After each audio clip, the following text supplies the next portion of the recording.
Bonjour à toutes et à tous, je suis Marion Richert, interne en premier semestre à Rennes et chargée de mission de la lutte contre les discriminations pour l'ISNAR-IMG.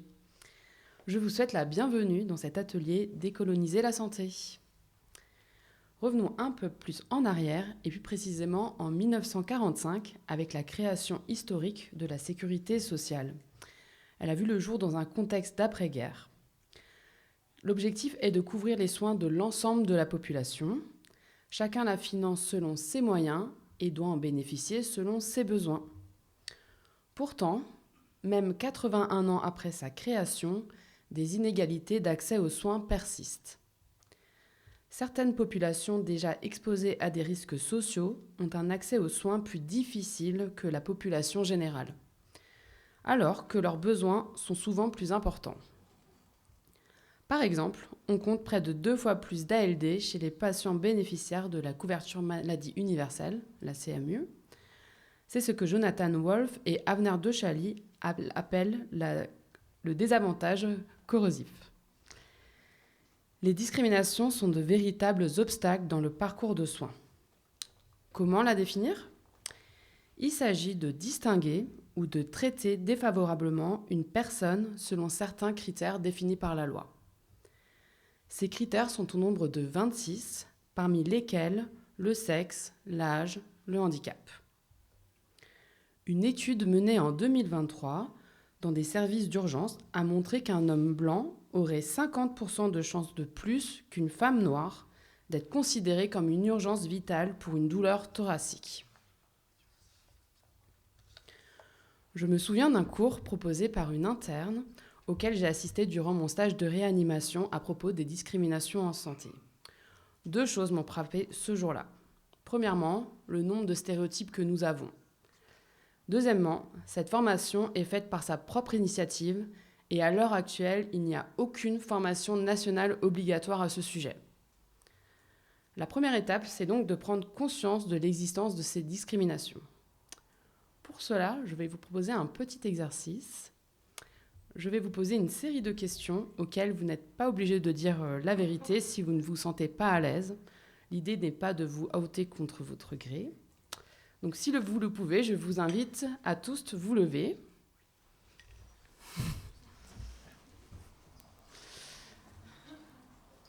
L'idée, c'est de regarder autour de vous en ayant en tête qu'en médecine, on reste majoritairement une population privilégiée. Première question. Si vous n'avez jamais vécu en HLM ni été dans une ZEP, donc une zone d'éducation prioritaire, restez debout. Je répète, si vous n'avez jamais été en HLM ni été dans une zone d'éducation prioritaire, restez debout.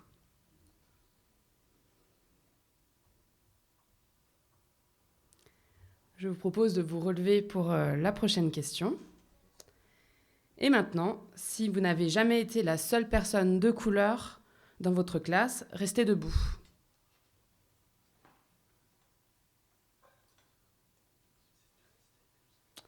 Donc on recommence, vous pouvez tous vous lever à nouveau.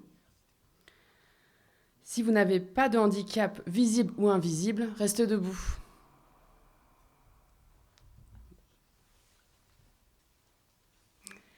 Si vous n'avez pas peur de vous faire agresser en raison de votre orientation sexuelle ou de votre genre, restez debout.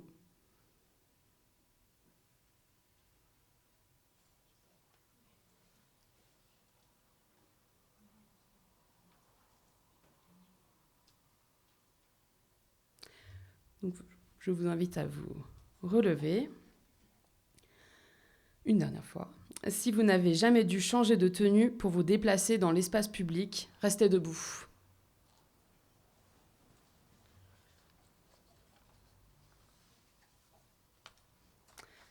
Merci d'avoir participé. Vous pouvez tous et tous vous rasseoir. Comment, en tant que soignants et soignantes, pouvons-nous sortir des stéréotypes ? Comment redonner du pouvoir aux patients et aux patientes pour qu'elles puissent avoir les mêmes accès aux soins qu'une personne non discriminée ? Nous devons déjà comprendre qu'il existe une hiérarchie des connaissances. Les savoirs occidentaux y sont présupposés au sommet. Tout au long de cet atelier, nous allons passer de la théorie à la pratique autour de la thématique décoloniser la santé. Nous allons démarrer cet atelier par l'intervention du professeur Roberto Poma, qui est professeur des universités en philosophie et humanité médicale à Henri-Mondor, puis du docteur Valérie Thomas, directrice médicale du SAMU social à Paris. Et enfin, nous avons terminé par Thierry Tran, volontaire à Aide Dijon, membre élu au conseil d'administration. À l'issue de ces 3 présentations, nous disposerons d'un temps d'échange où vous pourrez poser vos questions aux différents intervenants et intervenantes. Je laisse maintenant le micro au professeur Roberto Poma.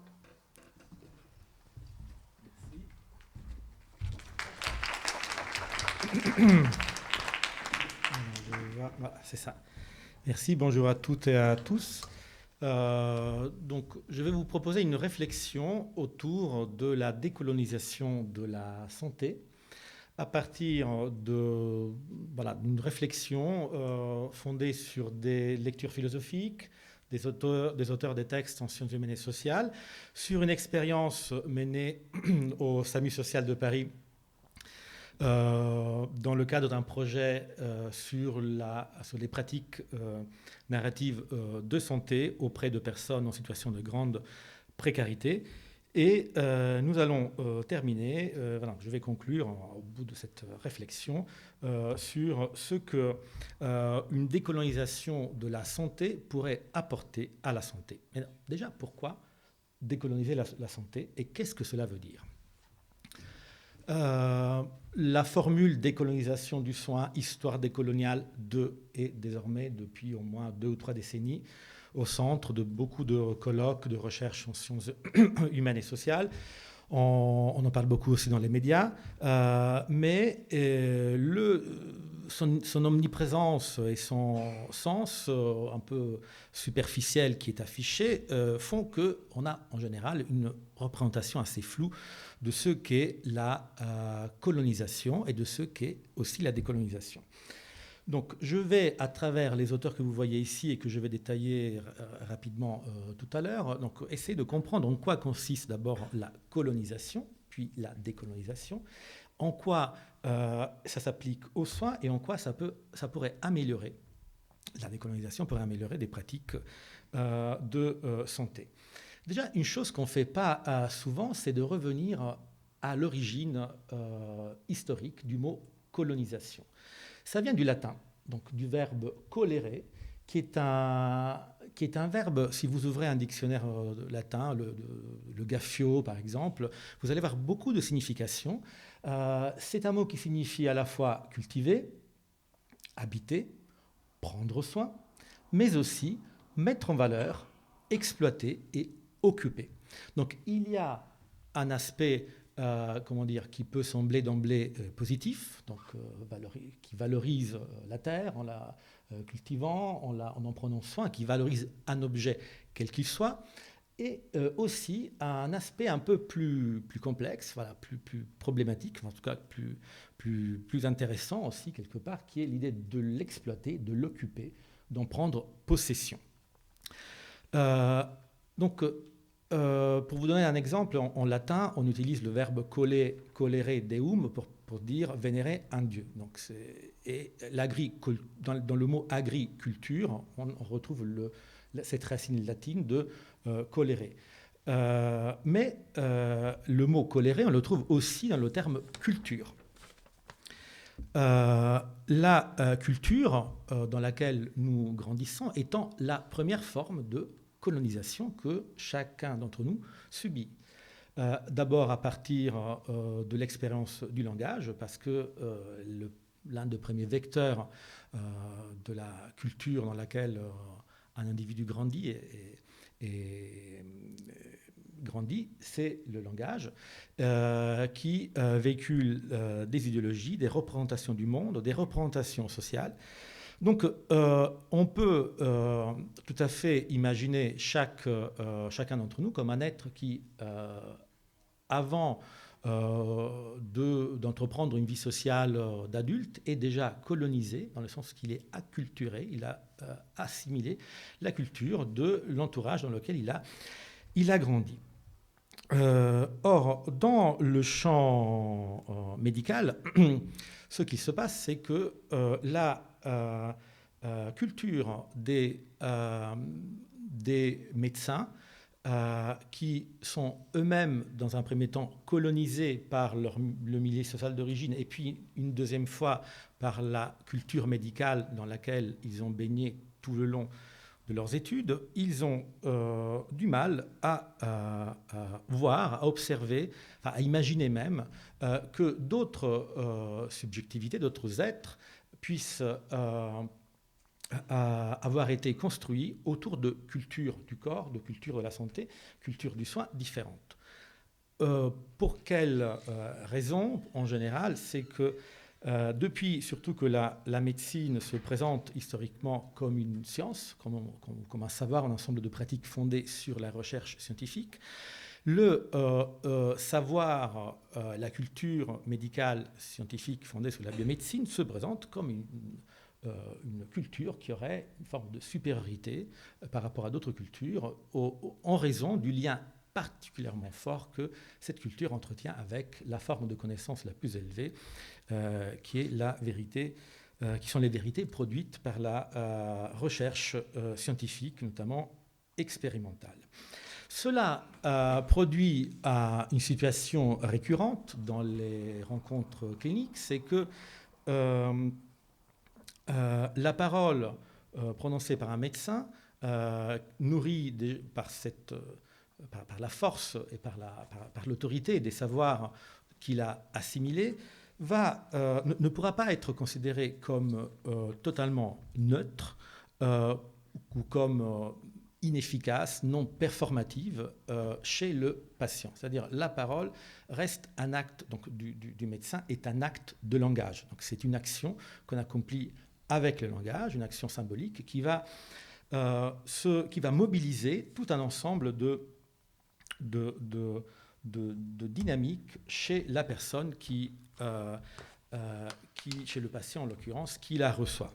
Et cette dynamique du rapport de pouvoir entre parole du colon et parole du colonisé est analysée et présentée pour la première fois sans doute de la manière la plus explicite et la plus pertinente par un psychiatre philosophe français né en Fort-de-France, en Martinique, qui s'appelle Frantz Fanon, qui consacre toute sa vie aux soins psychiatriques, en particulier de personnes colonisées par les Français, notamment en Algérie, et qui écrit une œuvre tout à fait remarquable, enfin très très importante. Je ne peux pas malheureusement m'attarder sur chaque auteur, mais voilà, vous donner au moins quelques éléments.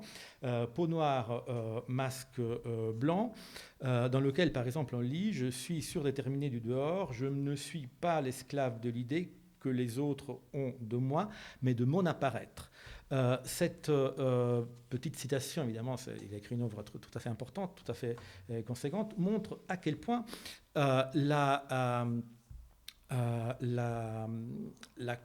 colonisation se présente un peu comme le dira un peu plus tard Foucault, comme un régime de construction d'un savoir-pouvoir à partir de tout ce qui est visible, à partir de la visibilité de ce que les corps donnent à voir. Donc, et la différence que des corps dont la peau n'est pas blanche donnent à voir et le terrain d'expression de tout un tas, de tous les stéréotypes et toutes les idées reçues, les idéologies que dans la culture européenne, depuis les Grecs qui appellent barbares tous les noms grecs, déposent sur les épaules de ceux qui ne sont pas comme eux.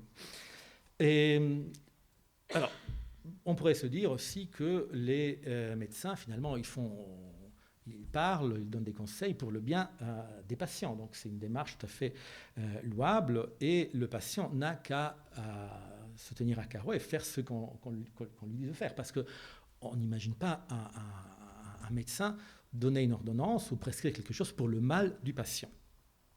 Donc comment se fait-il que des patients soient si récalcitrants parfois à suivre les préconisations médicales, à être non observant, c'est parce que justement une pensée décoloniale, donc qui essaie qui prône un dépouillement de tous les préjugés classiques liés à la culture occidentale, donc le dualisme âme-corps, tout un tas aussi d'autres stéréotypes, donc qui prêchent la levée de tous ces stéréotypes, permettrait justement de voir que le patient n'est pas un corps habité par un esprit, mais c'est plutôt un être qui ne fait qu'une seule chose avec son corps. Et donc tout ce que le médecin, n'importe quelle parole que le médecin puisse adresser à son patient, c'est une parole qui va avoir une action aussi sur son corps. Et sur ce point, qui est évidemment beaucoup plus complexe, qui serait beaucoup plus complexe à expliquer, c'est la philosophie de Maurice Merleau-Ponty dans la phénoménologie de la perception qui peut nous aider, venir en aide. Merleau-Ponty qui affirme, entre autres, que je n'ai pas un corps, mais je suis mon corps. Donc tout discours portant sur un corps objectif ne peut que susciter une réaction de soumission ou de réaction vive, d'opposition vive à la parole du médecin. Mais il se trouve que le patient n'est pas dans cette asymétrie constitutive du rapport médecin-patient, c'est le patient qui n'est pas le bien portant, qui est vulnérable et qui, si on reprend les mots certains concepts d'un anthropologue italien qui s'appelle Ernesto De Martino, se trouve dans un état de crise de la présence, c'est-à-dire de crise de ses repères existentiels, de son ancrage dans sa culture, c'est-à-dire dans le monde, dans la culture dans laquelle, par laquelle il a été colonisé au moment de l'éducation, au moment de son enfance et puis pendant son adolescence. Donc la rencontre entre un médecin et un patient, c'est quoi? C'est la rencontre entre deux êtres colonisés par des cultures différentes, dans laquelle le patient se trouve en situation de précarité, de crise de la présence, de perte de repères, de vulnérabilité, comme on dit, et chez qui, pour le coup, ces repères culturels ne peuvent être que vacillants, affaiblis et facilement colonisables, pour le coup, par la culture du médecin qui lui-même a été colonisé par sa propre formation médicale, qui se transmet dans le corps vulnérable et particulièrement ouvert par cet état de crise de la présence du patient. Ce qui se passe dans la pratique médicale de tous les jours, et c'est qu'on peut aussi constater régulièrement dans le travail d'accompagnement des personnes hébergés par le SAMU social et qui vivent dans des situations de très grande précarité. Mais sur ce point, je laisserai ma collègue et amie Valérie Thomas développer l'intérêt de cette approche dans la médecine sociale. Mais après tout, le savoir médical, la culture du médecin est certes fondée sur des recherches, des publications très sérieuses et rigoureuses. Si on suit l'une des plus grandes épistémologues féministes, certes, de notre temps, qui s'appelle Donna Haraway, biologiste de formation et philosophe de son état, tout ce savoir fondé sur un régime de vérité construit par la méthode expérimentale et puis d'autres méthodes qualifiées de scientifiques dans le monde occidental blanc, n'est qu'un savoir situé comme un autre. C'est-à-dire c'est un savoir construit par une culture bien avec ses propres rapports de pouvoir, ses propres priorités, ses propres hiérarchies sociales, sa propre histoire. Et il se trouve que cette chose qu'on appelle la biomédecine ou la médecine occidentale est née historiquement, se développée, a grandi avant tout en Europe, puis aux États-Unis, avant de se de se répandre ailleurs. Avec une prétention d'universalité, d'universalisme que qu'aucun savoir, quel qu'il soit, religieux, scientifique, etc., ne peut prétendre. C'est ce que dit dans Haraway, tout savoir est situé, la clinique ne fait pas exception. Donc pratiquer une clinique décolonisée, ce n'est pas renoncer à la culture dans laquelle on a grandi, dans laquelle on a été colonisé. Il y a du bon et du mauvais partout. Mais c'est plutôt en prendre conscience que de notre regard situé, du fait que c'est un prisme par lequel je regarde le monde et non pas la clé, le Graal, la clé de lecture de tout. Et qu'est-ce qui peut nous aider qu'est-ce qui peut aider le soignant, à mon avis, justement à ouvrir sa propre culture d'être colonisé, comme nous tous, au corps et à la culture de quelqu'un d'autre? Eh bien, c'est le récit, c'est la narration. Pourquoi? Parce que le récit a un pouvoir émotionnel, donc a le pouvoir de bousculer pendant un instant non pas les certitudes intellectuelles, mais en tout cas peut bousculer la machine et puis le système, peut-être le mode de pensée routinier, standard du médecin pour l'ouvrir à l'existence d'autres formes de vie que la sienne. Donc située ailleurs, il me reste... Voilà, donc je suis à la conclusion. Et ce dispositif, ce pouvoir que le récit a de mettre en communication des mondes qui, au départ, venant de traditions coloniales, mais au sens que je viens de définir, différentes, sont incompatibles, nous l'expérimentons chaque semaine au SAMU social de Paris avec Valérie et puis toute une équipe de soignants et de spécialistes de sciences humaines à travers un travail autour de textes littéraires, d'images qui font surgir des discours qui rendent possible une pratique de savoir de clinique plutôt décolonisée qui met au centre le je et non pas le on ou le dernier article scientifique a écrit ceci et cela. Je vous remercie.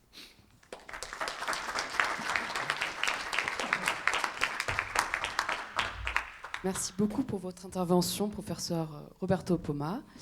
Votre expertise du sujet nous a permis de mieux comprendre ce concept de décolonisation des soins et j'espère va nous donner envie de plus nous documenter sur le sujet. Je laisse maintenant la parole au docteur Valérie Thomas. Merci beaucoup.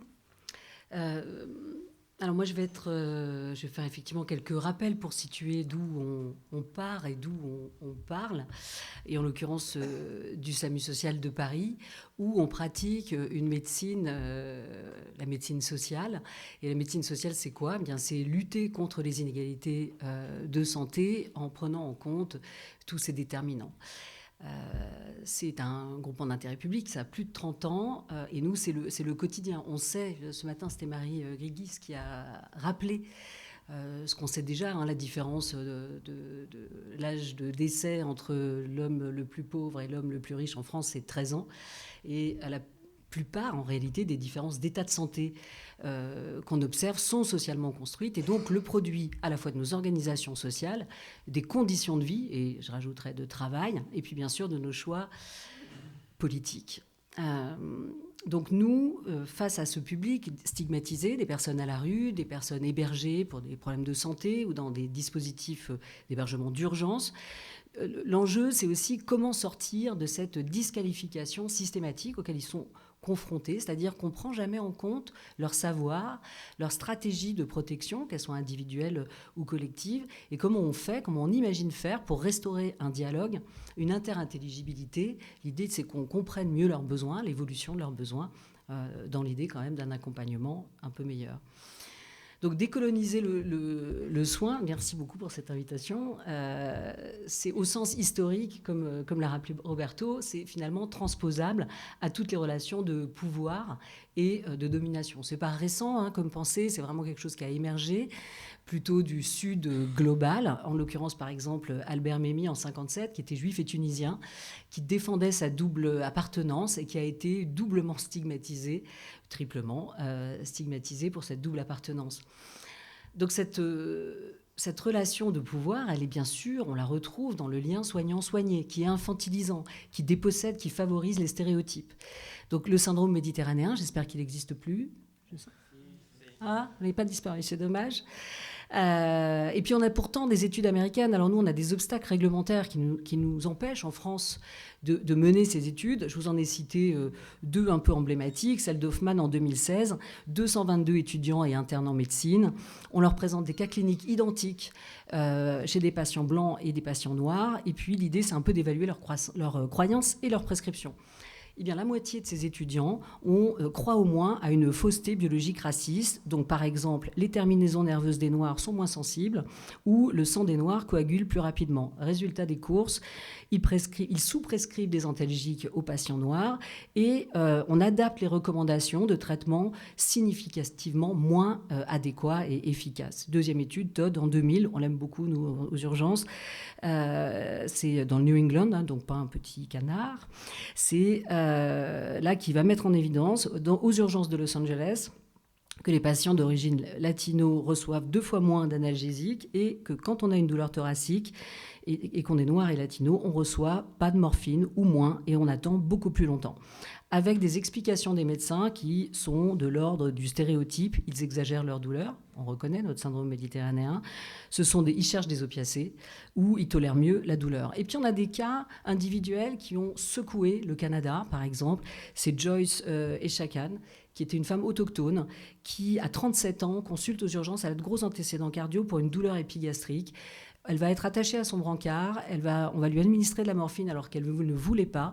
On diagnostique un syndrome de sevrage en opiacés qu'elle ne prend jamais. Elle va décéder d'un choc cardiogénique. Ça va remuer le Canada et Trudeau va mettre en place, c'est là que démarre toute la campagne d'excuses à la population autochtone. En France, Joyce, c'était en 2020. En France, c'était Naomi Musenga, SAMU Strasbourg, l'auxiliaire de régulation médicale. Quand la dame va dire « Aidez-moi, je vais mourir », avec un petit accent, la dame va lui répondre « Tout le monde va mourir » et ne transmettra pas l'appel au médecin régulateur et cette patiente va décéder. Est-ce que vous connaissez cette effroyable histoire de l'étude de Tuskegee aux États-Unis? Vous avez déjà entendu parler? Tout le monde connaît l'histoire de l'expérimentation sur à peu près 600 patients, plutôt ouvriers, afro-américains. Entre 1932 et 1972, pendant 40 ans, on va observer les conséquences de la syphilis sans leur offrir de traitement, alors que la pénicilline devient accessible dans les années 40, en leur mentant, en prétendant leur administrer des traitements. En pratique, on leur faisait des ponctions lombaires et c'était pour voir benoîtement l'évolution fatale de la syphilis. Gros scandale aussi, excuses, et on a revisité les conditions éthiques. Il y a des enjeux sexistes et classistes, et ça date pas d'hier. Je vous recommande un ouvrage que j'aime beaucoup de Ehrenreich et English qui s'appelle « Fragile ou contagieuse, le pouvoir médical et le corps des femmes », qui montre comment la médecine moderne s'est construite en dépossédant les femmes de leur savoir sur leur propre corps. Ça tombe bien, parce qu'avant, pour constituer la profession médicale, les hommes, plutôt blancs, avaient déjà volé tout le savoir des sages-femmes, des sorcières et des rebouteuses en leur interdisant de pratiquer la médecine pour constituer ce qu'on va connaître comme étant la profession médicale. Et dans ce deuxième ouvrage, 73, elle montre comment la médecine, à la fin du 19e et jusqu'au milieu du 20e siècle, pas sûr que ce soit complètement fini, mais on y reviendra. Soit les femmes étaient fragiles, les femmes bourgeoises, trop délicates pour travailler, trop hystériques pour sortir, trop nerveuses, étaient confinées dans des repos forcés. Tout était la cause de leur utérus et ça a quand même motivé des ablations d'ovaires, des clitoridectomies et des hystérectomies parce que comme ça, c'est sûr, on allait les soigner. Et en miroir, les femmes pauvres, robustes mais sales, elles étaient racisées, porteuses de maladies dangereuses. Il y a même des campagnes et la médecine hygiéniste s'en mêle, qui conseille d'acheter plutôt cette marque de vêtements puisqu'elle est conçue dans des usines où ces femmes sales mais robustes se lavent. Donc tout ça nous ramène un peu au pouvoir médical, on revient un petit peu de loin. On sait ce qui est bon pour eux, c'est un petit peu comme ça qu'on a été élevés. Et pourtant, si on fait un peu l'anatomie de cette relation de pouvoir asymétrique, il y a donc je vous ai mis 3 auteurs, très vite fait. Alors Foucault, je pense que c'est devenu familier et tu en as parlé, je crois. Donc il y a La naissance de la clinique, il y a Surveiller et punir, qui est assez aussi fondateur, qui permet de montrer comment le regard médical va transformer le patient en un objet d'étude. Donc ça va réduire l'expérience de la maladie à des données observables. Donc nous, autorité, savoir. Ivan Illich, c'est vraiment un bouquin difficile à dire. On en a parlé en venant ce matin dans le train. Je ne sais pas si vous l'avez lu. Franchement, le début, on prend Némésis médicale, on prend très très cher, puisqu'il va dire en gros que la médecine tue, et il va développer 2 formes de iatrogénèse. Les effets indésirables, les infections inutiles, sans compter que ça fait mal et qu'on produit des maladies. Ce qui est très intéressant dans le cadre de la décolonisation du soin, c'est qu'il dit aussi il y a une iatrogénèse sociale à la médecine, puisque des événements naturels comme la maladie, la naissance ou la mort deviennent des problèmes médicaux. Et donc, comme ça, on dépossède la communauté de ses capacités autonomes à donner du sens, un sens existentiel à ses expériences. Et enfin, un dernier auteur, Freidson, qui lui, Elliot Freidson, c'est vraiment d'abord un grand sociologue des professions qui a prioritairement travaillé sur la profession médicale, et qui raconte comment on a obtenu ce monopole légal de désignation et de traitement des maladies, et qui est un des premiers à évoquer les rapports de pouvoir et la perspective profane. Mais bien sûr, ce pouvoir médical, il n'est pas monolithique. C'est-à-dire qu'on est au quotidien confronté en réalité à une tension entre protéger, soigner. Moi, je trouve ça quand même pas désagréable de pouvoir soigner un infarctus du myocarde. Mais parfois, il faut convaincre les gens et rentrer dans leur logique, rentrer dans leur dynamique, rentrer dans leur compréhension et dans leur propre stratégie de défense pour y parvenir. Donc finalement, tous ces stéréotypes font le lit de discrimination. Et les discriminations dans le soin, il faut vraiment en penser les conséquences. Et moi, dans mon domaine, ça commence par une logique de désignation péjorative. J'étais invitée cet été à Montréal. Et donc, je suis passée assez tard dans les topos. Donc, j'ai écouté des gens fabuleux qui ont parlé toute la journée des itinérants. Et quand j'ai pris la parole, je leur ai dit, là, la France, nous, on est assez balèze en fromage, on est pas mal en sac à main, et on est excellent en dénomination péjorative. Parce que finalement, chez nous, les sans-abri, ils sont définis par leur manque. Ils sont sans domicile, sans abri, par une distance par rapport à la norme. Ils sont exclus ou ils sont grands marginaux, qui est devenue une catégorie de logement, en tout cas en région parisienne, ou par l'implicite de leur demande. Ça, c'est l'ARS, ce sont des personnes à besoins spécifiques. C'est un de mes préférés. Ensuite, un peu de méfiance sur le racisme. Vous les avez vu, les études, elles sont édifiantes. Mais attention au relativisme culturel. C'est comme ça dans leur culture. Une ONG de renom, que je ne vais pas citer, j'ai vu que c'était enregistré, pas d'ennui, qui avait une posture dans les années 80 vis-à-vis des mutilations sexuelles féminines et qui disait c'est culturel et qui proposait des scalpels stériles. Quel est le marqueur pour dire que c'est problématique ? C'est la souffrance. Attention, petite vigilance. Et ce qu'on vit aujourd'hui, parce que le système de santé est en effondrement, parce que, au motif des conditions de travail, qui avait déjà été un des arguments dans le procès pour Naomi Musenga, et aussi pour la jeune femme autochtone, c'était de dire « mais nos conditions de travail sont horribles ». Peut-être c'est une explication. Mais nous, tous les jours, on se bagarre pour que les gens soient vraiment admis aux urgences. Et non, ça n'est pas une auto-exclusion, c'est une accumulation d'exclusion, d'une trajectoire biographique polycassée, tout le temps interrompue. Donc, c'est une intériorisation de cette domination. Et effectivement, je ne mérite pas d'être soignée. Ce que nous, on voit aujourd'hui, c'est des choses assez intéressantes. Le virage ambulatoire, on va le rater, comme tout le monde. Aujourd'hui, on a des chimiothérapies à la rue. On n'a pratiquement plus d'accès pour nos patients en SSR. On a des prises en charge tardives. J'ai recruté il y a quelque temps une psychiatre qui a une dizaine d'années travaillé dans les équipes mobiles psychiatrie précarité, qui m'a dit c'est une épidémie d'amputations. Effectivement, les amputations, c'est parce que les prises en charge sont de plus en plus tardives. On les prend en charge quand, en gros, c'est un choc septique. Donc comment on fait, nous, l'idée, c'est de répondre pragmatiquement, en capacité, mais je vais y revenir, mauvaise traduction de empowerment, mais enfin, elles sont toutes plus horribles les unes que les autres, co-construire, le pire, c'était en puissanté que mourir. Donc, premier effort, c'est intégrer dans la prise en compte des antécédents de violence dans toutes nos formes d'accompagnement au SAMU social, c'est-à-dire médical et social. Pourquoi ? C'est parce que, si vous êtes un peu familier de la stratégie des auteurs de violence, c'est quelque chose qui est familier pour vous ? Comment font une espèce d'universalité qui vient du collectif féministe contre le viol, qui a enregistré au fil des années 400 000 appels.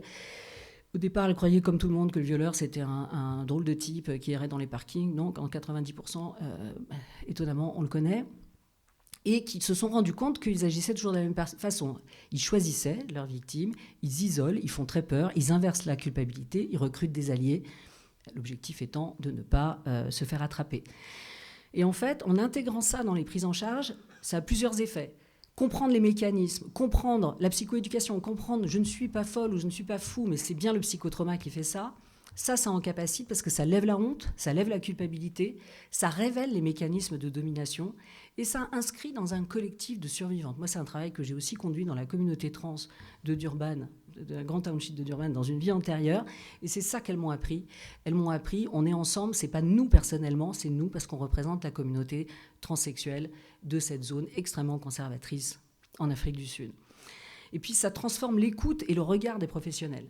C'est-à-dire, elle rate ses rendez-vous, pas parce qu'elle a envie de m'emmerder, elle rate les rendez-vous parce que elle est envahie de reviviscence, parce qu'en termes de mémoire, elle est au tapis, parce qu'elle a des symptômes anxio-dépressifs, une hypervigilance, tout ce qu'on connaît. Et pour les médecins, comprendre les conséquences physiques et psychiques des violences, ça donne du sens à une clinique parfois illisible, on fait des liens. Donc ça, c'est notre première action. Roberto a parlé de nos pratiques narratives en santé, un truc qu'on a réussi à faire financer, on est très très content de ça, par l'IRESP et l'ANR. Ça vient de la médecine narrative de Rita Sharon, et sauf qu'on a on a un petit tempérament hétérodoxe. Bon, on n'arrive pas à faire le truc dans les clous. Donc autour de la table, on met à la fois les personnes accueillies et les professionnels. Ça donne, donc, avec une œuvre qu'on analyse collectivement, et ensuite il y a des consignes d'écriture. Et en fait, dans cette analyse polyphonique, déjà le premier pas, que tout le monde a droit au chapitre, donc il y a un partage de l'autorité interprétative, ça horizontalise. Écouter les récits des personnes accueillies et professionnelles, ça valorise les savoirs expérientiels et ça renforce cette collaboration active et empathique et ça déstigmatise. Moi, je me souviens au début, on était ensemble d'ailleurs, une professionnelle excellente, pareil, qui a dit « Je ne peux pas lire mon récit, c'est tellement banal par rapport à ce que j'ai entendu ». Je ne l'ai pas mis là, on fait aussi des médiations transculturelles avec des psychiatres et des médecins généralistes formés. Ce sont des longues consultations avec un traducteur présent qui nous permet de comprendre les représentations, le travail et encore une fois, ce que représente l'expérience de la maladie pour ces personnes, les personnes polypathologiques, santé mentale, santé physique, handicap et souvent addiction. On a aussi construit des ordonnances imagées avec les patients. C'est 2 médecins qui ont porté ce projet. Donc un plan de prise imagée. Ils ont dessiné les pictos. Ils ont réfléchi à ce qui parlait au plus grand nombre. On a fait une grosse enquête d'évaluation multicentrique qui a montré que ça améliorait significativement la compréhension des ordonnances chez les personnes qui avaient un faible niveau de littératie en santé. Et puis un dernier exemple, c'est nous on a généralisé l'approche en réduction des risques, notamment alcool, parce que ça permet de respecter le principe de l'accueil inconditionnel, ça permet de reconnaître les compétences de chacun. Moi, j'ai un patient que j'aime beaucoup qui me dit régulièrement quand il essaye de sevrer, vous savez, docteur Thomas, je ne suis pas un débutant en alcool et je le crois volontiers. Et pour conclure, je pourrais dire que ce qui est important, c'est de comprendre et d'intégrer ces contextes sans enfermer les personnes dans des identités fixes. Nous, on travaille beaucoup aujourd'hui au SAMU social sur la notion de rétablissement en santé mentale. Si c'est familier, c'est les années 70, 80. C'est des patients. C'est bien gentil de se voir étiqueté schizophrène ou bipolaire avec quand même un visage lugubre de psychiatre qui envisage que la suite de votre existence va être assez sombre et qui, eux, ont mis en avant, c'est vraiment l'impulsion des patients pour dire non, en fait, on a des capacités, chacun a des capacités pour mener une vie satisfaisante en accord avec soi-même, avec ses croyances, et malgré la persistance de symptômes. Des petits points de vigilance. Moi, je préfère qu'on parle de rapports sociaux, de genre, de classe, de race, plutôt que de culture. Et puis enfin, attention, en étant comme ça, en ayant une posture d'entrepreneur moral, à ne pas rater la marche, c'est-à-dire, moi ça m'intéresse la santé communautaire, mais une injonction à faire communauté avec les personnes qu'on accueille, qui sont au quotidien mises en compétition pour l'accès aux droits, à la santé ou à l'hébergement, qu'est-ce qu'on fabrique ? En réalité, ces communautés, elles existent, c'est une de nos conclusions, mais un peu comme l'empowerment. Qu'est-ce que ça peut être un peu paradoxal de valoriser l'autonomie quand on n'a pas assez de lieux d'hébergement, ce qui est notre situation de gestion de pénurie, pour que l'injonction à s'empowermer puissamment en capacité, ça ne devienne pas une nouvelle norme oppressive. Voilà, je vous remercie.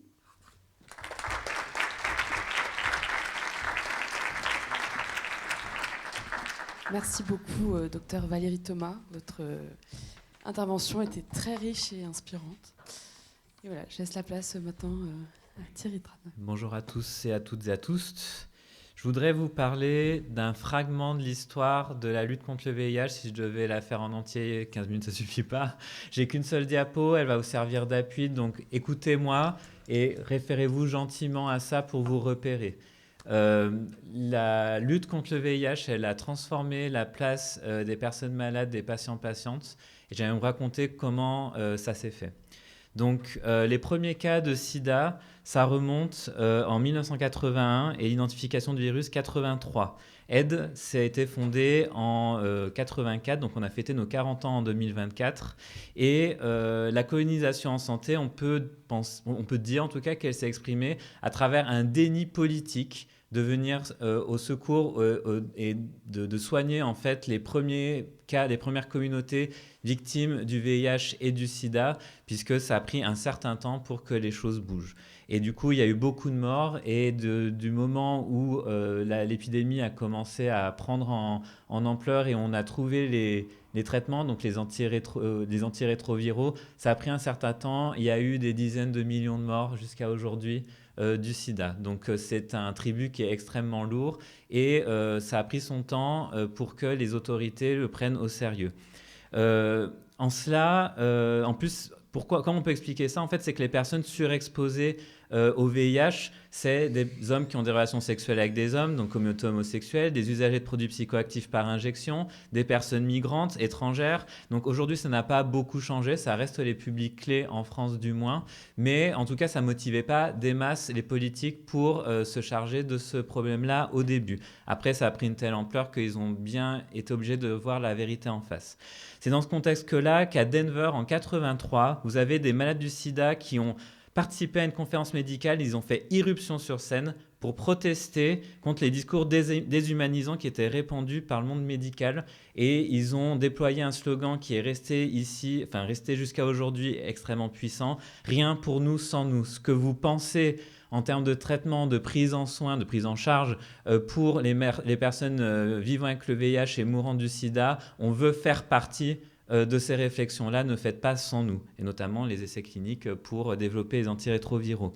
Donc AIDS a été inspiré par cette posture-là, et on a parlé de Michel Foucault, et en fait c'est son partenaire, son compagnon Daniel Defer qui a fondé AIDS en 84, et il a proposé cette notion de malade comme réformateur social. C'est l'idée en fait que les personnes malades soient associées au travers de représentants-représentantes à l'élaboration et la mise en œuvre des politiques de santé qui les concernent, aux côtés d'autres parties prenantes du système de santé. Évidemment, les médecins sont dans la discussion, mais ne pas oublier les personnes concernées dans ces démarches-là.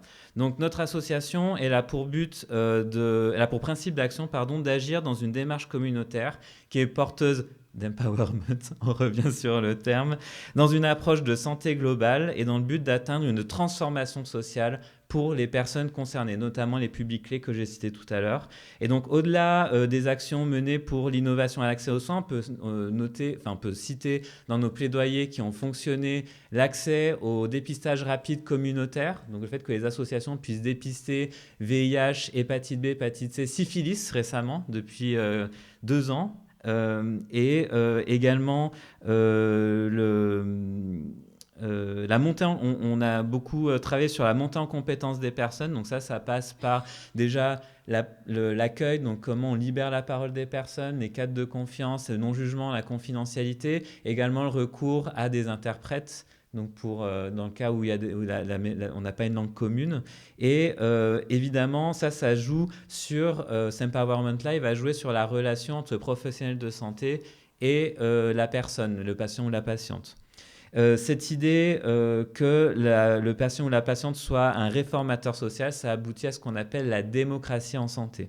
Elle a été fondée en 2002 au niveau légal par les lois Kouchner qui ont permis de faire une place aux représentants, représentantes, usagers, usagères du système de santé. Alors au sein de commissions des usagers, normalement vous devez connaître ça, au niveau de commissions de la CPAM, les CORES, alors anciennement CORIVI, les coordinations régionales VIH aujourd'hui en santé sexuelle, c'est un élargissement, les CRSA, conférences régionales de santé et conférence régionale de la santé et de l'autonomie. Et en fait, le but, c'est de faire évoluer les systèmes de santé pour une meilleure prise en soin des personnes. Donc, on a au sein de l'association une transformation individuelle qui va se projeter dans le collectif, voire dans le politique et dans le système de santé pour le transformer.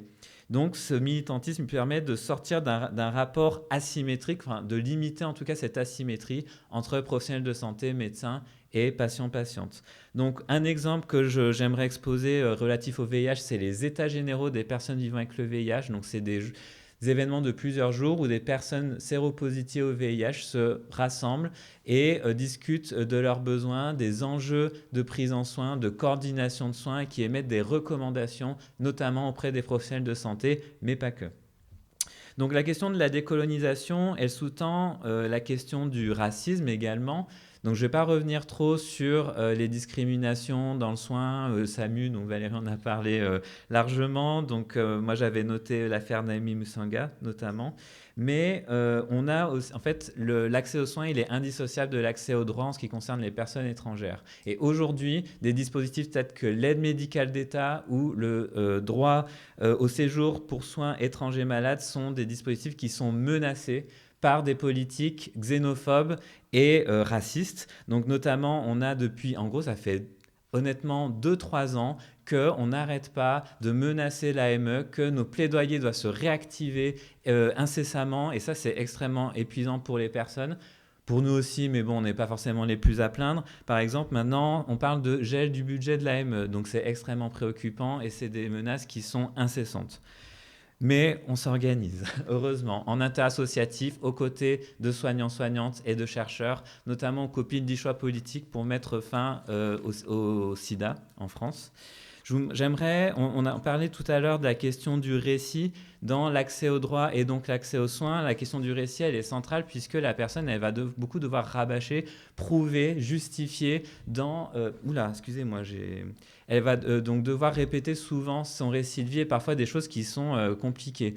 Donc j'aimerais dire un extrait en fait de l'enquête France Terre d'Asile sur la santé mentale des personnes migrantes. Alors que la demande d'asile est un parcours éprouvant, exigeant, requérant, qui livre un récit étayé de son parcours de vie, les fragilités en matière de santé mentale peuvent nuire à sa capacité à défendre son droit à une protection internationale. En retour, le besoin de revenir sur des événements traumatisants ralentit le processus de résilience. Les demandeurs d'asile peinent ainsi souvent à se projeter dans le futur et leur intégration dans la société est freinée faute de prise en compte de ces vulnérabilités dès les premiers mois. Donc effectivement, on sait en plus que les personnes vivant avec le VIH qui viennent d'Afrique subsaharienne sont contaminées à 50%, pour les personnes qui ont acquis le VIH, sont contaminées à 50% après leur arrivée sur le territoire. Donc ça montre que nos conditions d'accueil sont insuffisantes pour prévenir ces contaminations. Et ça, on trouve que c'est inadmissible. Donc, au-delà de l'accueil des publics migrants en France, Aide s'implique sur la réponse internationale au VIH, notamment à travers une plateforme qui s'appelle Coalition Plus, donc qui est une coalition d'associations de lutte contre le VIH, avec beaucoup d'associations africaines notamment.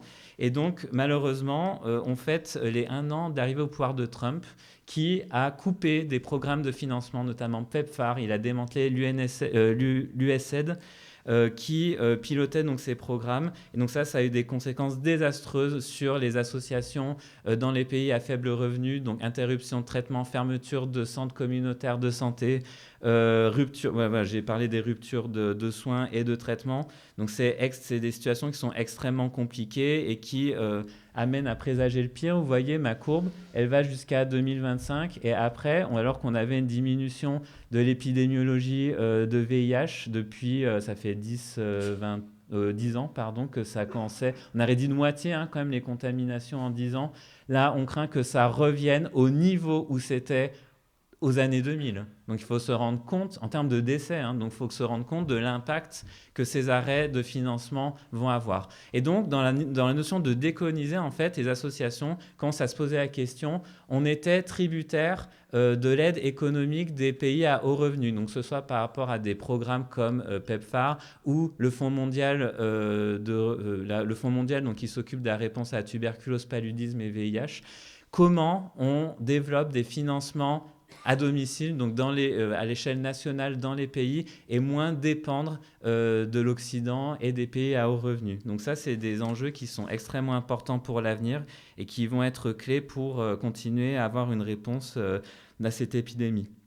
Donc, en effet, là, il y a un manque important de volonté politique, puisque pour le Fonds mondial, on visait 18 milliards de dollars. Le Fonds mondial, cette année, 2025 plutôt, n'est parvenu à récolter que 11,34 milliards, soit 4 milliards de moins qu'en 2022. Et la France n'a pas contribué officiellement à la reconstitution de ce fonds mondial, alors qu'en 2017, la dernière fois, Emmanuel Macron s'était félicité que la France reste un des grands contributeurs de ce fonds mondial. Donc là, on a vraiment un virage qui s'amorce. Et donc, la question du financement du soin, de l'économie du soin à l'échelle internationale, elle est primordiale. Et ce n'est pas parce que l'épidémie elle est plus forte en Afrique ou au Moyen-Orient qu'elle ne va pas venir déborder chez nous, puisque là, on a des foyers épidémiques en Russie à cause du contexte ukrainien, avec la guerre qui favorise les contaminations donc dans l'ère européenne. Donc du coup, avec en plus de ça, les diminutions de subventions aux associations de lutte contre le VIH et dans le milieu de la santé, que ce soit en France, moins 20% de subventions de la Direction générale de la santé pour nous, pour Aide. En Europe, arrêt de programmes de financement des associations. On peut malheureusement craindre qu'il y ait des reprises de l'épidémie également en France. Et donc, il y a des enjeux qui sont extrêmement importants autour de ces questions de décolonisation et de financement. La santé mondiale ne doit pas être vue sous le prisme d'un investissement pour le capital humain, mais plutôt comme un levier politique d'émancipation et de développement social adapté aux environnements, aux populations et aux besoins tels que ceux autodéterminés. Donc pour conclure, les oppressions, elles s'exercent dans le cadre du soin et aussi dans l'économie de la santé à l'échelle du cabinet, à travers des stigmatisations, de l'établissement de santé, des refus de soins par exemple, de la politique nationale, les attaques contre l'AME, mais aussi à l'échelle internationale avec les arrêts d'aide publique au développement. Donc identifier ces violences exercées dans le soin et favoriser l'empowerment des patients-patientes qui peuvent se mobiliser pour porter des combats politiques et des plaidoyers, c'est les premiers pas pour transformer ensemble la société et remettre l'humain au centre du soin. Voilà.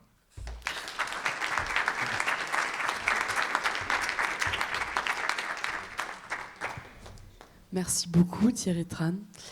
Le combat contre le VIH n'est pas fini et formez-vous à la PrEP. Donc voici, du coup, les 3 intervenants et intervenantes sont passés. Donc c'est venu le temps des questions. Donc n'hésitez pas à vous rapprocher du micro ou alors je peux faire passer le micro que j'ai dans ma main.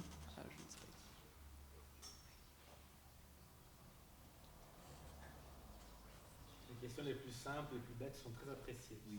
J'allais poser une question compliquée. Alors, très compliqué, très bien, tout nous va.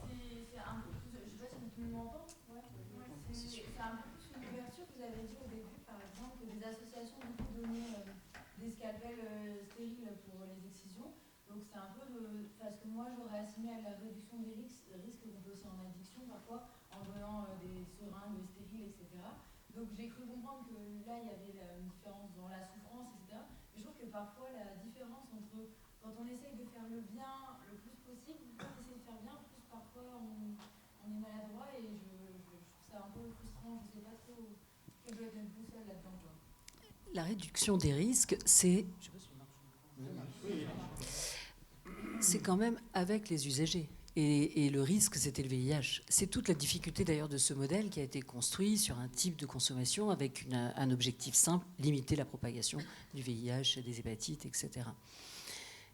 Moi, ce qu'on aurait attendu de cette ONG, dont je continuerai de taire le nom, c'est une écoute des femmes excisées, avec toutes les conséquences périnéales, périnatales, infectieuses, et c'est certainement pas un scalpel stérile qui va préserver les dames des complications hémorragiques ou des complications à l'accouchement.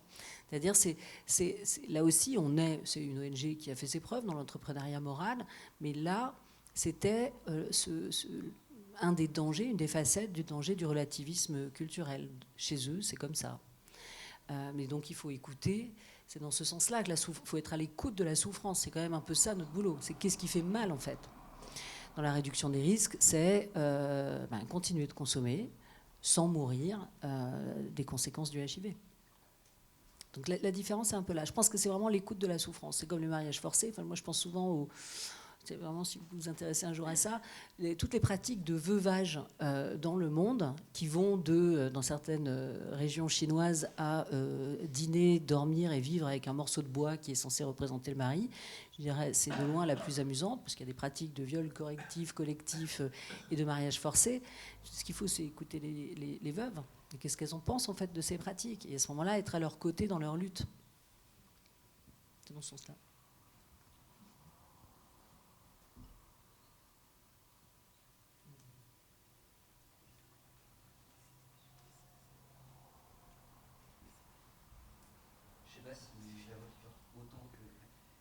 En France, on a tendance à un peu séparer la réduction des risques et justement le soin, typiquement quand on parle des usagers de drogue. Enfin, je m'éloigne un peu peut-être du propos initial de la colonisation de la santé, mais c'est le terme qui me vient.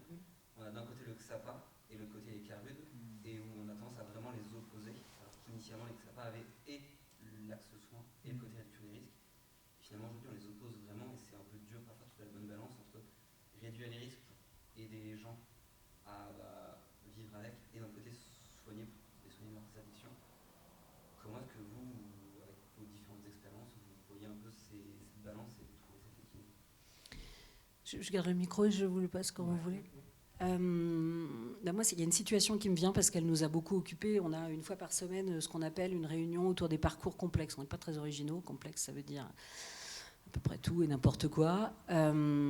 Et en fait, dans ces réunions, c'est tous les professionnels du SAMU social, où on a 1000 pôles, le SIAO, et l'hébergement, logement, les équipes mobiles, les maraudes et l'équipe médicale. Et là, c'est un CARUD, un XAPA, un hôpital, un médecin extraordinaire dans un service d'urgence parisien. On se réunit autour de Monsieur D. Monsieur D, il a été exclu d'une structure du SAMU social, comme ça peut arriver, parce qu'il y a une mise en danger avec agression sexuelle d'une professionnelle. Un patient, un parcours effroyable, multi-traumatisé, avec des violences dans l'enfance quasi, en tout cas inénarrables devant cette audience aujourd'hui, qui va devenir un auteur de violences sexuelles, qui va être incarcéré pour ça, et qui va développer une automédication sur son psychotrauma. Amputé, gros consommateur d'à peu près tout ce qui existe, et notamment le crack. Et à l'occasion de cette réunion, ce monsieur avait développé une ostéite, était en fauteuil roulant, en halte de nuit, et on n'arrivait pas à le faire admettre dans un hôpital, il était trop résistant. Et donc nous, ce qu'on fait pour essayer de... D'abord, tout le monde s'est parlé. Alors, il y a une prescription de CARUD, c'était quand même de la buprenorphine fumée, que nous, on avait validé. Il faut quand même la souplesse du CARUD à l'écoute de la pratique du patient. Et en fait, en travaillant collectivement, ce qu'on est parvenu à faire, c'est en travaillant en CARUD-XAPA, le CARUD amenait le patient pour qu'il obtienne des antalgiques palier 3 parce qu'en fait, il avait mal, une anxiolyse parce qu'il avait peur, et c'est ça qui nous a permis de le réinscrire dans un parcours de soins.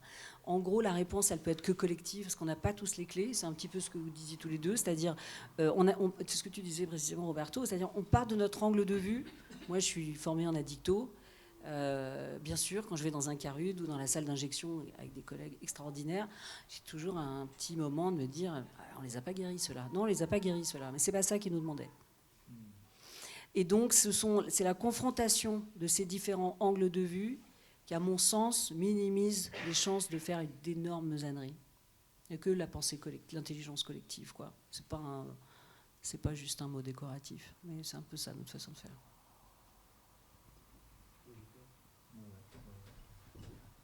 Merci. Ed, on gère des CARUD, non pas de XAPA du coup.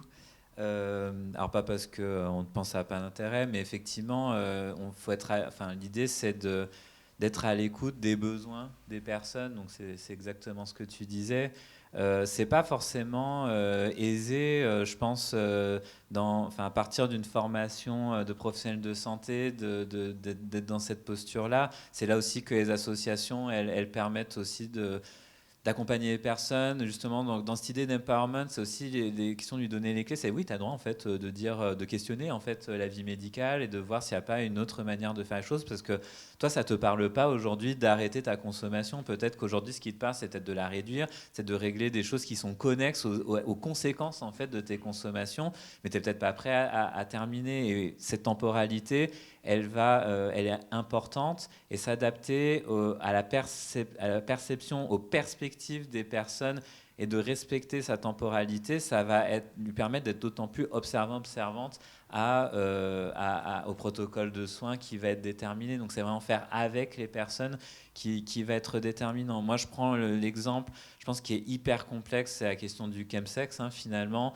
où on est bourré de représentations. Ça combine des disciplines extrêmement différentes. On est dans la santé sexuelle, on est dans l'addictologie, on est dans on peut toucher sur les questions de violence aussi, c'est la santé mentale, évidemment. Et donc, à partir de là, les parcours de soins, ça va être assez complexe, et ça va requérir un réseau de professionnels important. Et donc, avoir... je mets en avant les assos, mais avoir quelqu'un qui accompagne et qui va permettre de suivre aussi le fil rouge, tout en restant centré sur la personne et le fait qu'elle soit actrice, en fait, de son parcours de soins. C'est quelque chose qui va être extrêmement important, qui va probablement impacter le succès de la stratégie mise en place.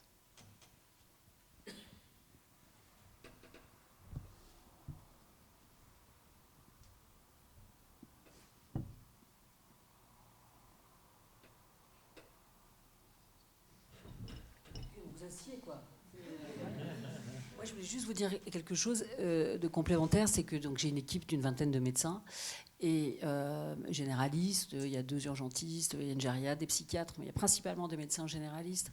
Et ce que je vois, c'est une pratique intense, la médecine sociale, c'est polypathologique, vous l'aurez compris, avec tous les enjeux aussi, des addictions, des troubles cognitifs, des traumas. C'est pluridisciplinaire. Et ce qui est vraiment intéressant, c'est moi, les médecins que je recrute, c'est vraiment des médecins qui s'impliquent et qui viennent avec une idée, parce que vous êtes dans l'âge qui a envie de changer le monde. Et ce qui pérennise aussi leur activité, ce qui leur permet de continuer même quand c'est dur, c'est d'investir ce champ social. C'est-à-dire d'investir différemment. On l'a vu, Idéordo, la médiation transculturelle, Pranassan, etc. C'est l'éducation thérapeutique en la travaillant avec les patients. Il se passe quelque chose dans la vie de ces jeunes médecins que moi, je trouve passionnante, quoi. Donc, évidemment, je recrute toujours.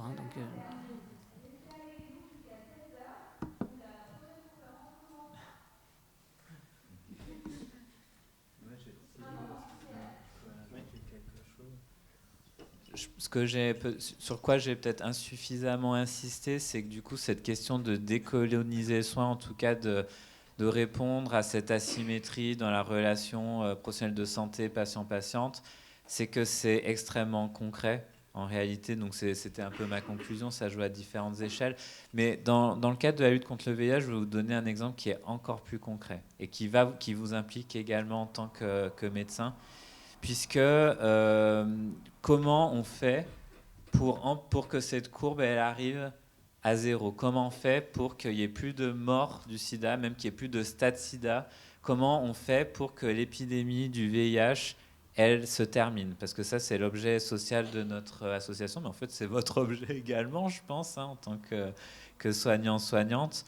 Ça passe par, effectivement, la prévention.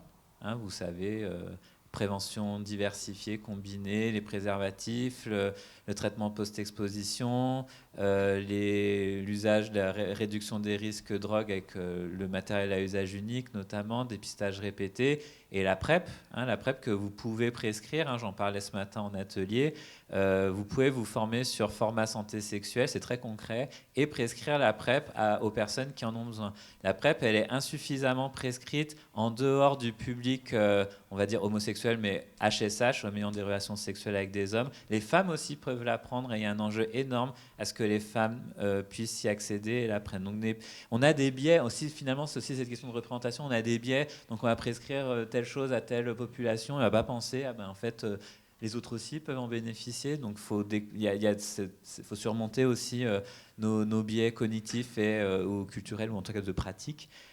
Et à côté de ça, les personnes elles-mêmes sont une réponse pour mettre fin à l'épidémie. Pourquoi? Parce qu'une personne vivant avec le VIH qui prend son traitement, elle va atteindre une charge virale indétectable. Et si la charge virale est indétectable, le virus ne peut plus être transmis. Donc indétectable égale intransmissible. Si toutes les personnes vivant avec le VIH, elles ont accès à leur traitement et qu'elles ne transmettent plus le virus, vous interrompez la chaîne de transmission, donc l'épidémie va diminuer. Et donc ça, c'est l'exemple, on va dire, vraiment probant que les personnes elles-mêmes, en tant qu'actrices de leur santé, elles peuvent mettre fin à une épidémie, ou en tout cas y participer. Évidemment, ça ne se fait pas tout seul, mais soi-même, avec en fait, l'accès aux soins, on peut vraiment faire cette transformation. Et donc ça, on n'y arrivera pas sans le concours des personnes concernées, des soignants-soignantes et des chercheurs-chercheuses, parce qu'il y a aussi des problématiques d'innovation thérapeutique qui sont extrêmement importantes là-dedans. Donc voilà, si vous voulez repartir avec un des messages importants à côté de cette thématique de décolonisation, c'est indétectable égale intransmissible. Peut-être que vous le saviez, mais je ne me lasse pas de le répéter. Peut-être ajouter un élément un peu plus académique. Donc, si vous voulez approfondir la question de la décolonisation du soin de la santé, il vaut mieux peut-être chercher la formule injustice épistémique. Je ne sais pas si vous l'avez rencontrée dans vos études en médecine.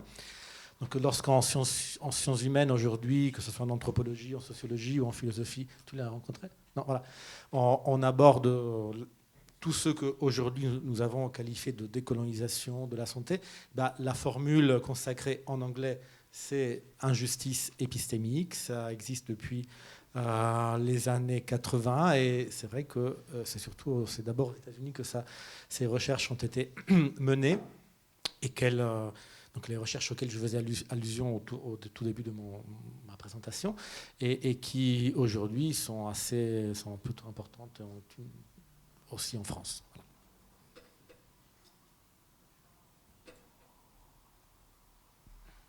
Moi, je me demandais comment est-ce que au sein de cabinet, dans une consultation, comment est-ce que vous pouvez faire en sorte d'apporter plus d'horizontalisation entre patients et médecins, quoi.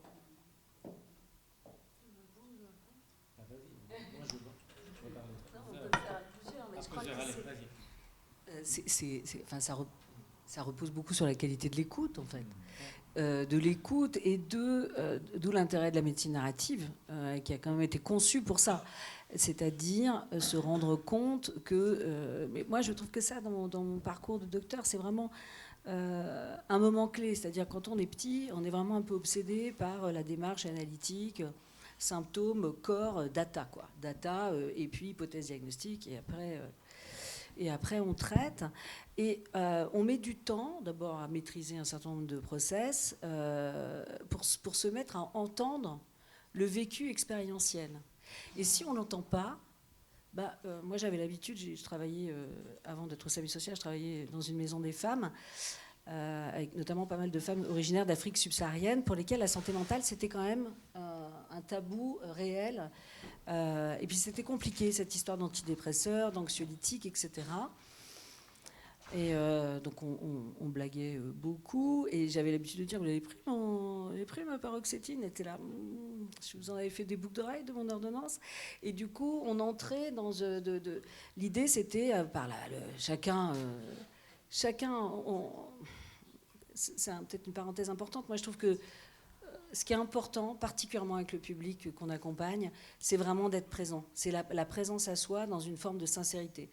Et d'être à l'écoute de ce qui va vous démontrer que vous avez votre alliance thérapeutique. Moi, et pourtant, encore une fois, notamment sur le psychotrauma, forcément les récits qu'on dépose et qu'on entend ne sont pas toujours roses. Moi, je considère que si la patiente ne s'est pas marrée au moins une fois dans ma consulte, c'est que j'étais pas là. Mais c'est mon marqueur à moi. Donc les boucles d'oreilles, et après les boucles d'oreilles, c'est qu'est-ce que ça vous fait, et on repart sur le schéma du cerveau, ce que ça fait psychotrauma, avec, moi j'ai tout un appareil métaphorique varié, c'est-à-dire entendre le vécu expérientiel. Mais on peut l'entendre que quand on est dans une forme de sincérité, et ça, pour moi, ça fait partie, c'est vraiment une espèce de pédagogie interne. Et j'ai l'habitude de dire, on devient le médecin qu'on va vraiment être autour de 35 ans. On s'est planté, on a raté, on n'a pas entendu, on a eu des maladresses. Ça ne veut pas dire qu'on n'en aura pas après, hein, je vous rassure. Mais il y a un moment donné, tu sais. Donc c'est écoute de soi-même et entendre ce que fait la maladie dans la vie. Et l'intérêt de soigner, de comprendre le psychotrauma, moi franchement, si on m'avait parlé, j'ai découvert la question des violences très tard, trop tard. J'avais 36-37 ans, donc j'ai quand même passé quelques années sans avoir notion. Je me suis dit combien j'en avais raté. Et comprendre le psychotraumatisme, qu'il ne faut pas non plus réifier, hein, c'est pas, ça peut être l'arbre qui cache la forêt, il y a un balade autour du psychotrauma, etc. Mais ça, c'est une façon la façon de transmettre des choses simples de psychoéducation, simples et pas simples. Moi, je montre où est l'amygdale, j'explique l'adrénaline, avec, voilà, encore une fois, des métaphores, jusqu'à ce que je sois comprise. C'est un partage des connaissances. Il y a le partage, il y a la sincérité, le rapport à soi et l'écoute. Oui, alors, moi, je répondrai par 3 mots, en reprenant Rita Charon. Attention, représentation et affiliation. Donc, c'est les 3 moments, d'après Rita Charon, de la rencontre clinique. Donc, d'abord, l'attention dans laquelle je suspends tout jugement. Et c'est aussi un moment de silence de la part du soignant qui écoute tout ce qui vient du malade, en termes de langage corporel et de langage verbal aussi, les deux. Ensuite, représentation dans le sens où le médecin ou le soignant se fait une représentation personnelle à partir de sa subjectivité, en ayant conscience de son biais personnel, et aussi à partir de ses connaissances sur l'état de santé de la personne, mais aussi sur son caractère, sur son type psychique, etc. Et puis l'affiliation, c'est le moment où on fait la blague, où on essaie de créer un lien personnel, mais qui ne soit pas de l'ordre de l'intimité. Bien sûr, c'est plutôt de l'ordre de la convivialité. Ça va des commentaires sur le temps, sur la météo, etc., jusqu'aux histoires de mes dernières vacances, ou je sais pas, d'un documentaire vu à la télé. En tout cas, le moment donc la répétition de cette roue implacable, attention, représentation et affiliation, selon, disons, et en quelques mots, la méthode charonienne, donc de la médecine narrative, pour nourrir une relation de soins qui soit singularisante et non pas objectivante et déshumanisante. Et j'ajouterais qu'il y a il y a un truc en médecine générale je ne sais pas comment vous faites, parce que moi je ne sais pas faire ça, c'est les 15 minutes, quoi. Et le nombre, c'est Rita Sharon qui mesure le nombre d'interruptions du discours. Parce qu'en fait, nous, je me mets dans le lot, nous, dans le discours du patient, ce qu'on cherche, c'est les infos, les indices, quoi. C'est Colombo. Bon, moi, je suis vraiment Colombo. Si je rentre 10 fois dans la pio, parce que j'ai encore oublié de poser une question et je rabâche, parce que sur le plan cognitif, je me demande si c'est pas un peu... Bon. C'est une petite dégradation quand même liée à l'âge. Ces interruptions, elles peuvent être fatales. C'est-à-dire, on a vraiment la culture de la non-écoute. Nous, juste, on cherche les indices. On a vu, c'est ça la naissance de la clinique. Et moi, si j'étais généraliste, je me battrais contre ces 15 minutes. Je ne sais pas faire ça. Je trouve que c'est une contrainte temporelle monstrueuse. Et un symptôme, une consulte. Moi, on m'a fait le coup. Quand on est patient hypersensible comme moi, au bout de la 7e minute, je sens qu'il y a le compte à rebours dans la tête du médecin et je le vois dans son visage. Donc ça me bloque. Non, c'est très, très juste. Alors moi, on n'est pas médecin à aide, justement. C'est une posture qui est différente. Toutefois, moi, je donne le petit tips de poser un cadre. Donc, confidentialité, non-jugement. Confidentialité, vous avez le secret médical, donc de toute façon, il y a confidentialité. La spécificité de aide, c'est qu'on ne fait pas de secret partagé. En fait, nous, c'est vraiment de personne à personne. Si je dois en parler avec un collègue, je demande l'autorisation à la personne. Bon, vous encombrez pas si ça ne va pas dans vos orgas, après vous le gérez. L'important, c'est de poser le cadre, c'est d'expliciter. Parce que l'implicite, c'est extrêmement délétère dans plein de situations.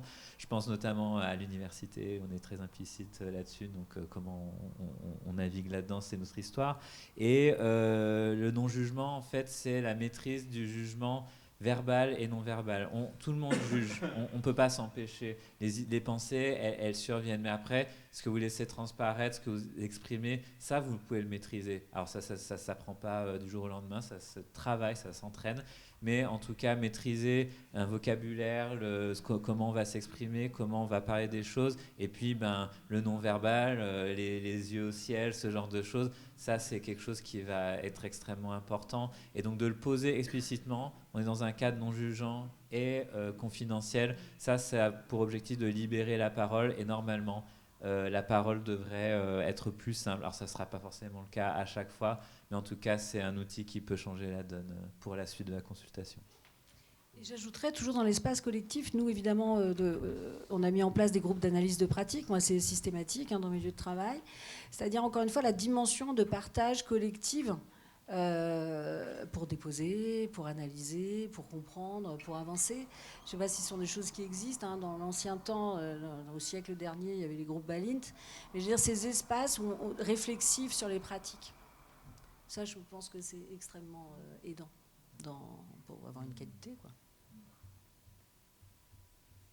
J'avais une question plus pratico-pratique avec moins d'envergure que les questions précédentes. Mais là, tout ce que vous avez expliqué sur la thèse des pictogrammes dans les ordonnances, est-ce que c'est une ressource dont on a accès en tant que médecin généraliste? Est-ce qu'on va sur Internet et on lui rend l'ordonnance qu'on a tapée? Comment on peut y avoir accès? Parce que c'est vrai que moi, j'ai dernièrement à fin de mon stage à faire avec des patients qui ne savaient pas lire ou compter. Et c'est vrai que quand je dis, et donc il essayait de m'expliquer, puis et là, je pense à une particulière qui me répondait, non, vous n'en faites pas, le pharmacien montre oral, comme je mais je lui dis, c'est quand même dommage, on peut être plusieurs à mettre un peu des crédits comme ça. Il y a le même problème aussi quand j'étais patient en pédiatrie, où notamment en pédiatrie c'était complexe parce que l'enfant à la naissance, son poids changeait toutes les semaines, donc il fallait adapter la dose toutes les semaines, et il y avait toujours cette peur des soignants de si je ne reviens pas toutes les semaines, en fait, je vais pas, ça se trouve, elle ne va pas avoir changé de dosage et il va y avoir un problème. Mais en même temps, la patiente, elle voulait prendre en charge elle-même son enfant, donc on est dans un conflit.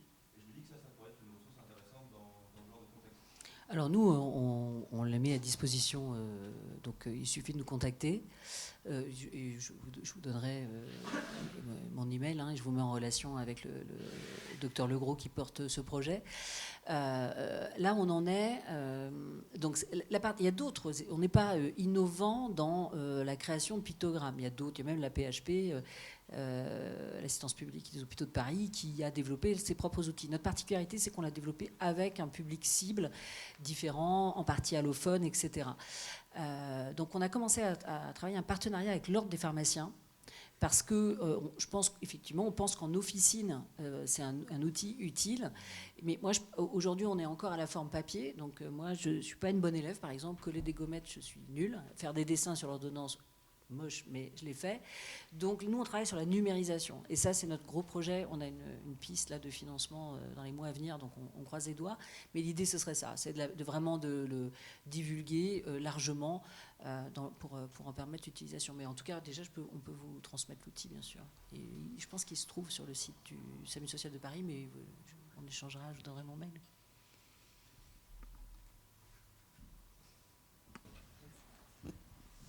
Eh bien, j'espère que cet atelier vous aura plu et vous aura permis de déconstruire certaines idées et d'imaginer une nouvelle façon d'intégrer les patients dans leur parcours de soins pour la rendre plus égalitaire. Je tenais encore une fois à vous remercier et ainsi qu'à vous tous. Je vous souhaite du coup une bonne journée.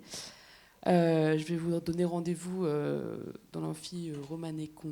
Non, ça